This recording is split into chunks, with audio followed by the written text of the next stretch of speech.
반갑습니다. 혈관만 생각하는 병원, 환자만 생각하는 병원, 청맥병원 박용범 원장입니다.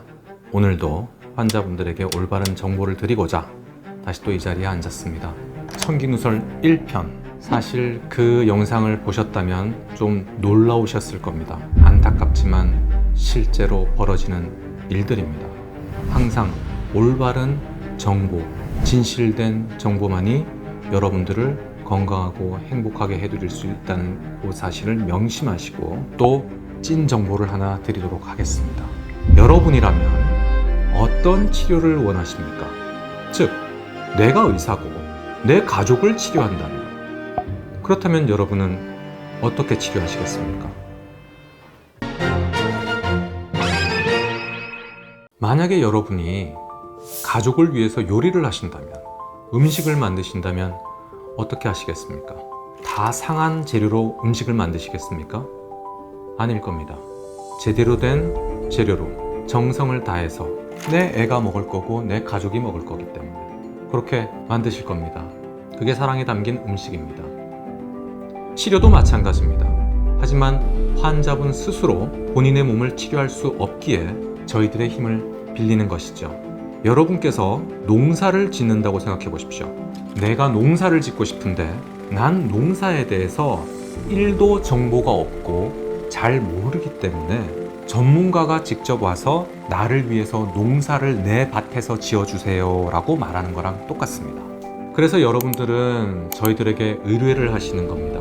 예를 들어 보겠습니다. 여러분이 농사를 지으시려고 소작농을 구하기 시작한 거예요. 갑자기 어느 날 이장님이 오시는 겁니다. 아유, 박씨, 농사 짓기로 했다면서?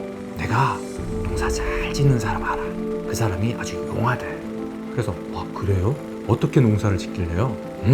그 사람은 아주 간단하게 쉽게 얼른 금방 빨리 아주 이렇게 큰 과일, 때깔 좋은 과일을 갖다가 만들어줄 수 있대. 그래요?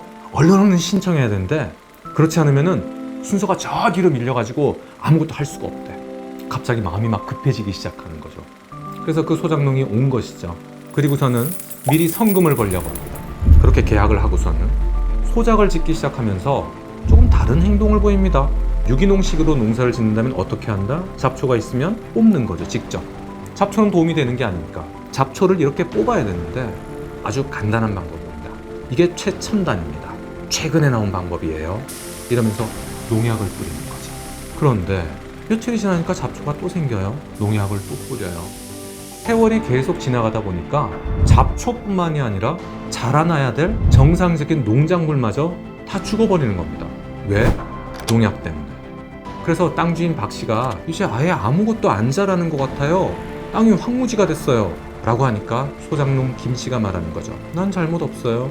원래 이 땅이 안 좋았던 땅이에요. 난 모르겠습니다. 딴 소작농을 알아보세요. 하고서는 가버리는 겁니다. 여러분이 땅 주인이라면 어떤 느낌이 드시겠습니까? 그 전문가가 원래 땅이 안 좋았던 거라고 하니까 그런 줄로만 알아야죠. 참 당황스러운 상황이고 화가 나는 상황입니다. 실제로 이러한 일들이 비일비재하게 벌어지고 있습니다. 그래서 전 세계에서는 어떻게 하면 농사를 잘 지을 수 있을런지 전문가들이 모여서 약속을 한 게 있습니다. 그게 바로 가이드라인입니다. 질병도 똑같다는 거죠. 그 치료 가이드라인은 전 세계에 있는 석학들이 모여서 그 가이드라인을 만든 거고 가급적 따라야만 합니다. 지금 전 세계 의사들이 따르고 있는 가장 큰 규칙은 유럽의 혈관외과에서 만든 가이드라인입니다. 이 가이드라인에서 보면 주사 치료에 대해서 설명을 해놨습니다. 1번은 나름 안전하다는 겁니다. 2번은 노란색은 신호등으로 생각하시면 됩니다. 중간 단계죠. 3번은 절대 하면 안 된다. 가급적이면 진짜 하지 말자 라고 표현하는 겁니다. 왜? 환자 몸에 좋지 않기 때문에. 하지만 이런 규칙을 자의적으로 해석하시는 분들이 계십니다. 무슨 말이냐? 마음대로 해석을 해서 무조건 그걸 첫 번째 선택 방법으로 할 수 있다고 주장하는 의사들이 아직도 존재합니다. 그게 바로 주사 경화요법입니다. 특수한 경우가 아니라면 처음부터 주사 치료를 정식 치료 방법으로 선택을 해서는 안 된다고 되어 있습니다. 그러면 어떤 상황이 특수한 상황일까요? 환자가 정식 수술이라든지 아니면 레이저나 고주파 치료를 받을 수 없는 상황일 때, 환자가 너무 고령이면서 침상에 가만히 누워서 꼼짝달싹할 수 없는 상황이고, 그리고 동시에 하지정맥류 때문에 다리의 피부가 썩어 들어가는 상황, 수술이나 아니면 레이저나 이런 걸 받으실 수가 없으니까 그때는 어쩔 수 없이 주사 치료를 선택할 수도 있다. 그렇다면 주사 치료를 처음으로 사용할 수 있다고, 첫 번째로 사용할 수 있다고, 무조건 간단하다고, 쉽다고, 얼른 금방 빨리 된다고 말한다면 그거는 이 룰에, 이 규칙에 맞는 것일까요?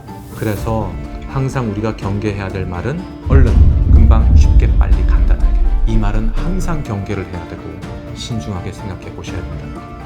그래서 지난 1편에서는 허위 진단에 대해서 설명을 드렸었고, 그리고 이번 2편에서는 어떠한 치료들이 금지된 치료인데, 아니면 부정적인 치료인데, 잘못된 치료인데 이걸 마치 좋은 치료인 양 포장을 해서 환자분들의 몸을 오히려 망칠 수도 있는 치료가 있다는 것. 그래서 항상 조심하셔야 된다. 그 내용에 대해서 말씀드렸습니다.